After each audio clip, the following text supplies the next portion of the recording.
Yoshi-P.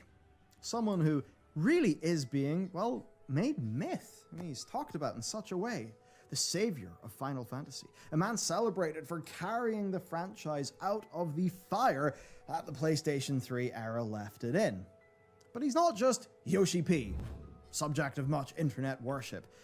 I wonder, like, Yoshi-P is for sure gonna see this video. I wonder if it feels awkward to, like, have Bellular make an actual video about you. His actual name is Naoki Yoshida, and he's actually pretty humble about it all, which is a damn good sign, and more than anything, I love that glam. he is in fact just a guy. Pretty damn interesting one, actually. We did a little research. We found a lot more than we bargained for. Now, most of what today's video is really coming from is what we learned from the collection of his Famitsu columns, called Yoshida Uncensored. So what's that? A very big shout out for Shinitan for translating them. Big hero. Let's start by... Like stories? What? the most pressing question. Is he in fact a primal? What? Time to examine the evidence. A primal is, in essence, a concept given form through ether. A large enough collection of ether and a solid enough dream, wish, or idea, you can in fact give birth to life. Yoshida himself is a man formed of pure MMO love. He has played them religiously for decades. He managed to start even working on one, Dragon Quest X, and then inexplicably ended up leading FF14 to where it is today. I don't think it's inexplicable. If you watch the NoClip documentary, you know how much understanding he has for MMOs. Right when the players needed him most, he manifested. It's impossible to think about the plot of A Realm Reborn without thinking about it on a more metatextual level, comparing it to the game's development. The plot, the prison of the 12, built with ether, gathered from across the world. It failed its duty, and Bahamut's might was brought to bear. On Eorzea, then, all the cries for salvation and the prayers for rebirth, they took form, saving the world in the end. The real world, Naoki Yoshida, was just an MMO-loving man, but in order to save FF14, he had to shoulder some of those hopes and dreams, and in a way, become Yoshi-P. That's, I think, why the people think the P might stand for primal. What does it actually stand for? I don't think I even know. That said, the man himself would far rather the P stood for player. He was actually asked about being a primal in the Endwalker media tour by Jesse Cox and JP. Of course he was. The answer was this. I always tell people you guys are my friends, my comrades, and my family. I don't want you to think of me as a primal. Aww. Like, who wants to be a primal anyway, though? Worship is not exactly something that the plotline of FF14 really supports. And by his own admission, he is in fact just a middle-aged man who really, really loves Wow. So that's really hurtful. How did all of this stuff end up happening? How did a regular enough guy's absolute love for MMOs lead him on a journey that would have so many look up to him and revere him so much? Going almost 30 years back, we've got this guy. Wait, that's him? No, that's not him.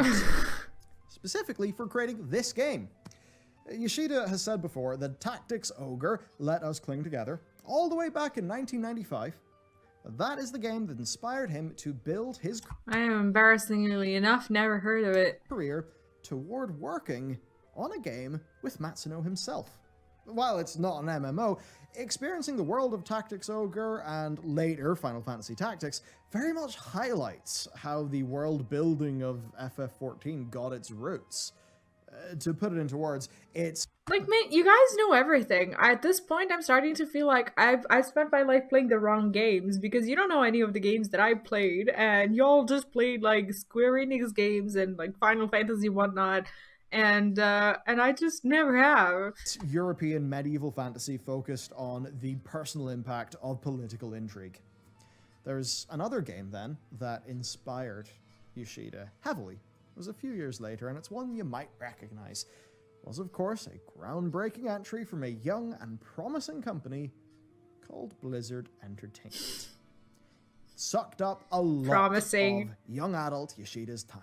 He tells the story of eagerly awaiting the release of Diablo after seeing it in a magazine, but having to wait a long time because Blizzard delayed it repeatedly until they were satisfied with it as gamers themselves. He likened them to stubborn...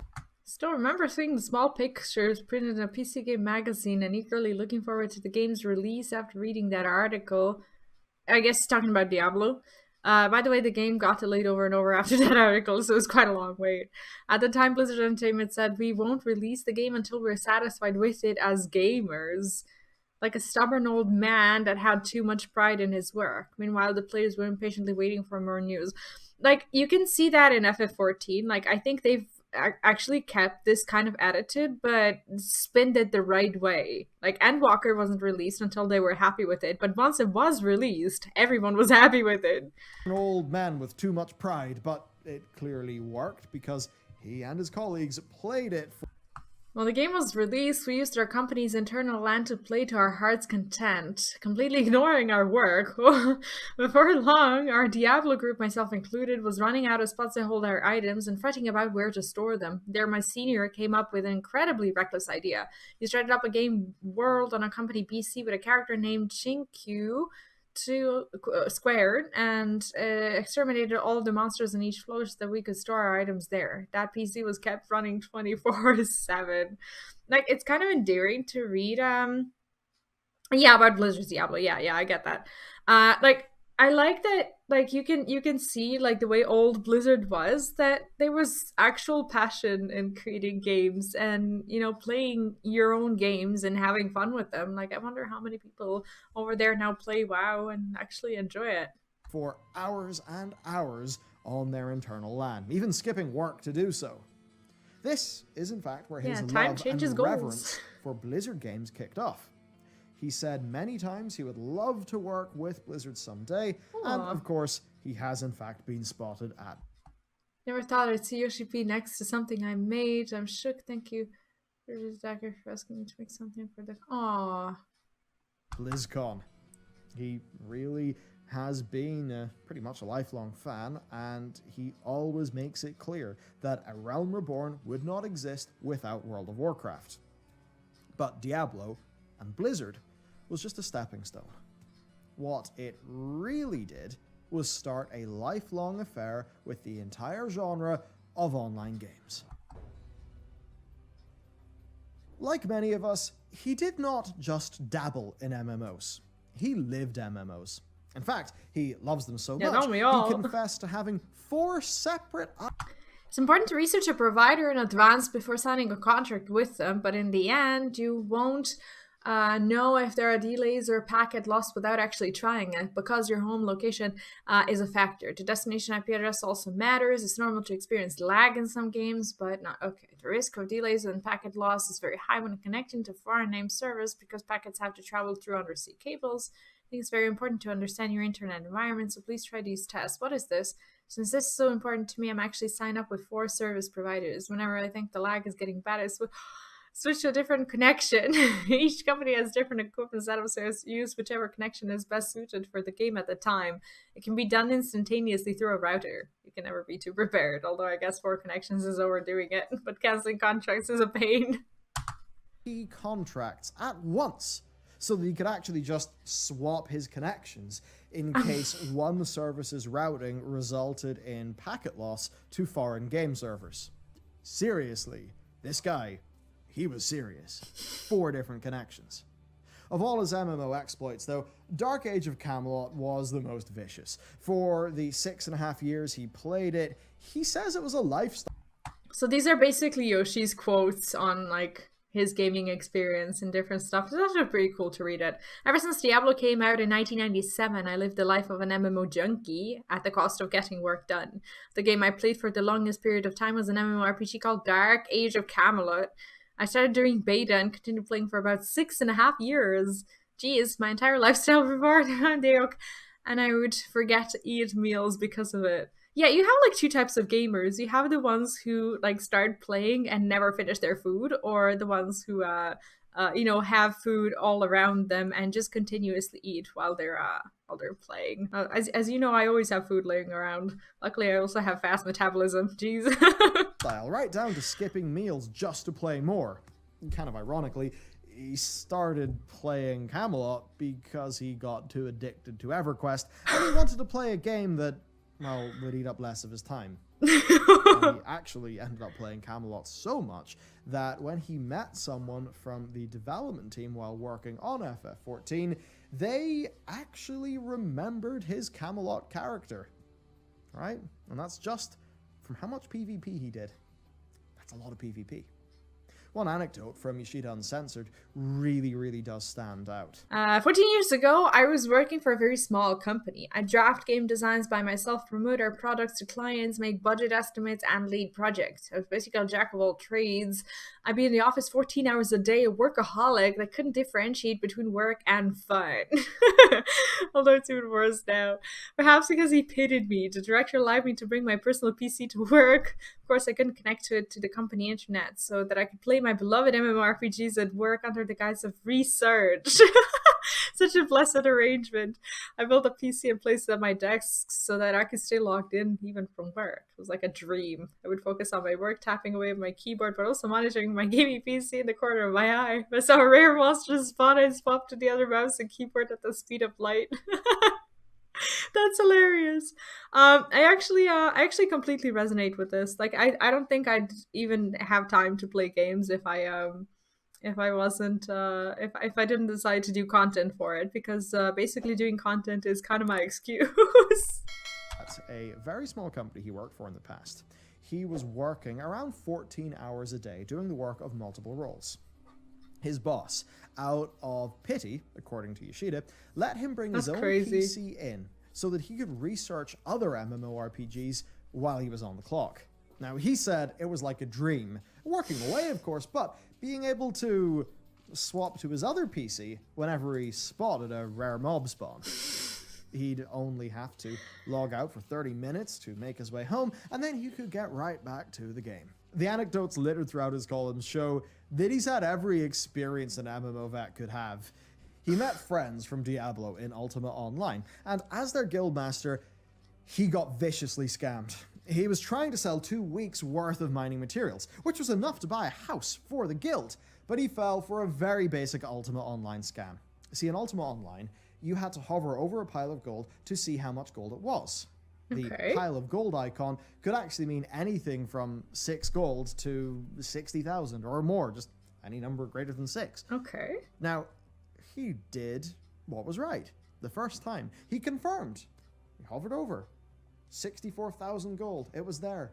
But then the buyer misclicked the cancel button. So then they tried to do the trade again. But this time, he was so excited to get the money to buy his guild a house that he forgot to check how much gold was in the pile of gold. He got a measly 6 gold.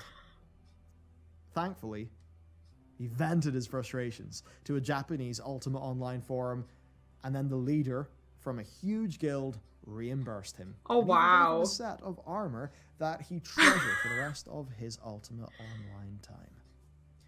Then, there was the time he roleplayed as a female caster in Dark Age of Camelot, kneeling and saying, "Thanks, my knight," to tank players who would cover him in combat.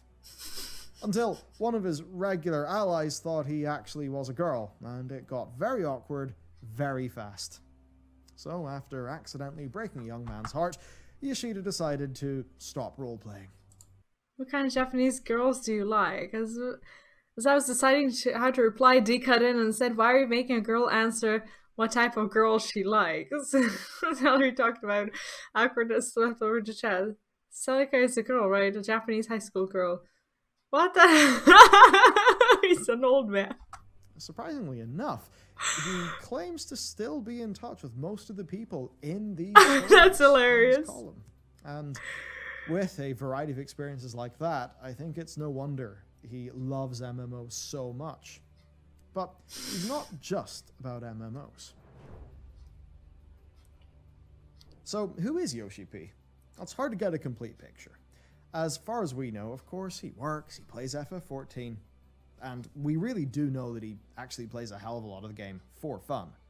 He does some interesting philosophizing on how to structure work and how to work when you don't feel like working in column 49. And he uses here a very specific example. He started writing the column just after midnight, 12 hours before the deadline.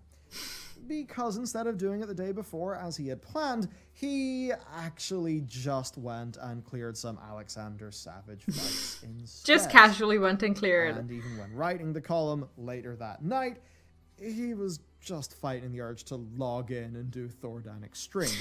So he really does seem to be the FF14 man then, except when he does things like take days off work to go snowboarding. And that's something he's really invested in. For me, my holiday options are simple things like marathoning movies, playing games, or going snowboarding. There's been unusually little snowfall this year, so I postponed my snowboarding trip to mid-January, leaving me without much to do right now. Wait, where are you getting ideas of me standing in Limsa role-playing all day? Is that how you see me? Jeez. Few columns, he talks about how he always has his gear ready once the winter rolls around, and this even includes his second car that always has a snowboard rack and always has its snow tires on. He does nothing in half measures, that's very much for sure. He tries to snowboard 10 to 20 times a year, and when he doesn't half-ass it, he does a full day. He's out the door at 5 AM and he carves up the slopes until the slopes close. Beyond that, well, he really is all about games and movies. He has a tradition of rewatching the Matrix trilogy every new year, purely because he just really I haven't seen that movie in ages. In America to release the fourth movie this Christmas, just in time for him. The other pillar, then, that seems to comprise his hobbies, is the humble mystery novel. He loved reading them so much in his younger years that he actually believes that mystery novels destroyed his eyesight. I don't stand in Limsa all the time. I do have my Aetheryte teleport to Limsa just because the market board is close and everything's nearby and there's people, so I don't feel alone. But that doesn't mean I go around role-playing all the time. The romantic idea of reading a foreign classic mystery novel in a dimly lit room was just too appealing to him, so he read one almost every night when he was in middle school. He said that he likens it to being in a female classmate's room on a school trip. So you know he means business. We have a whole video, actually, on his love of mystery novels and what that actually has meant for FF14, so check out that video on the channel for a bit more of that. After how Endwalker is clearly written, I think the video also hits a little bit different too, so maybe we'll have to do a follow-up. Anyway, there's enough to talk about with Yoshida for hours. So we'll end with just one more segment on him as a person, and that is his weaknesses. Some people try to puff up their chest and not let anybody know that they have weaknesses. Maybe they'll even deceive themselves into thinking they don't have weaknesses. That's certainly not him, though, because all credit to him, he is in fact very upfront with the things that he doesn't like. Things like that. As an example, he's actually terrified of flying, so going abroad is actually a pretty awful experience for him. Oh, wow. It's something he Imagine, being known to players all over the world, having to go to all these festivals and stuff, and just, not wanting to get on a plane. I get that, though. I'm terribly afraid of heights, but for some reason I don't mind planes. For obviously business and meeting the players. And this is where his enjoyment of movies actually comes in, because he can just go and watch movies, between work and flights to help get him through it. Another one of his weaknesses that ties into this, as he says, is that now that he's getting a bit older, he says his tear glands are loose. I don't really know if I would consider it to be a weakness. When he watches movies or read books, he ends up feeling he can relate to them on a sort of personal level so much now that he's older that he just cries a lot. And he says in the column that it's gotten so bad that he actually now worries about reading books when he travels in case he embarrasses himself. Aww. This even happened to him on a plane. He was It's not embarrassing. Creed of all things, and the themes of the relationship between Adonis and Rocky left him crying so much that the flight attendant had to check if he was okay. But you know what? It's hardly a surprise given that there's quite a few tearjerkers in FF14. So I don't consider this sort of thing to be a weakness at all. I bet he has a lot of fun playing his own game. Oh, and also his eyesight is shit. Hey, that's two of us. Ever see him constantly take his glasses off? Don't I know that? Well, apparently his eyesight has diminished horribly because, of course, of age, work, and how much he reads. But also for him, the nature of contact lenses and LASIK just scares him too much to even try. To be honest, I'm the exact same. I know laser eye surgery could be great, but I don't really like the idea of the front of my eye being sliced open. And yeah, it's probably about the Japanese culture, but at the same time, a lot of his audience is not Japanese, so I get that from his perspective, he would feel that way if he shows emotions in front of his audience. But from our perspective, especially here, I don't know what it's like in the West, but here in Europe, like people don't really care about that. It's totally normal to to show these emotions, and it's kind of it's almost in some cultures it's seen as old fashioned to like look at men weirdly for like showing emotions or crying or whatever. It's just different everywhere, I guess. Favorite place to hang out is Kugane still. What happens in Kugane? Is there an actual community there, like around the Atherid, like in Limsa? I think I'm missing out. Like Gridania. Yeah, Gridania, like I would hang out there all the time, mostly because of the music. But I don't know, I never really interacted with people in Gridania. They just kind of I don't know, stick to themselves a lot. In Limsa it's much more, chatty. But maybe I should consider Gridania when I don't want to chat. Or role play. being a little eye flap. I totally get it. It's a pretty spooky thing. He doesn't even like wearing glasses because he says they make him look too serious. Now, we sort of think he comes from a bit of an era where, glasses were kind of like for the nerds in school, and that's maybe something that stuck with him a bit. A bit more related to his job, you might not notice this from watching him lately, but actually, he suffers horribly from stage fright. For a long time, taking the stage to present his game was a terrifying ordeal, stemming from a bad experience that he had presenting at school. For two examples, giving a talk to students in Mexico and addressing the crowd at the Orsian Symphia, every time he is trembling with fear. Oh, wow. Until something reminds him that he's just speaking to a crowd of people who are just like him. In Mexico, it was a woman hugging him. That's a good way to get rid of fear, for sure. It was one guy yelling his name and the entire crowd joining in. He firmly believes that FF14 players are the real warriors of light and share with him the echo whenever he needs it most. Aww. It's a nice little analogy for that feeling and how it can just propel somebody and help them get over their stuff. And really that's about it for as much as we can fit into this video. There's a lot of Yoshida uncensored. He has a very interesting history. And it's kind of nice to know more about the man. And if you enjoyed this, we will make some more because... Like for some of us, it's the man who changed our life, not because he created a game, but because he allowed us to, meet people who we otherwise never would have met if there wasn't for him and, fixing Final Fantasy and a bunch of other factors, but this is definitely one of them. So yeah, huge thanks. While we talked a bit more about the man himself, he's also a businessman. He's also an experienced director, an experienced producer, and actually a pretty deep thinker. On top of that, there are a ton of insights about FF14's various struggles and general game development hell. We could do a deep look into the past work. So if anything there sounds appealing, be it the history of Yoshi-P, what we can learn from Yoshi-P, let us know. We'll get right to it. Till then, though, I hope you found this to be interesting. I hope for more videos like this. This was a really good one. I enjoyed it.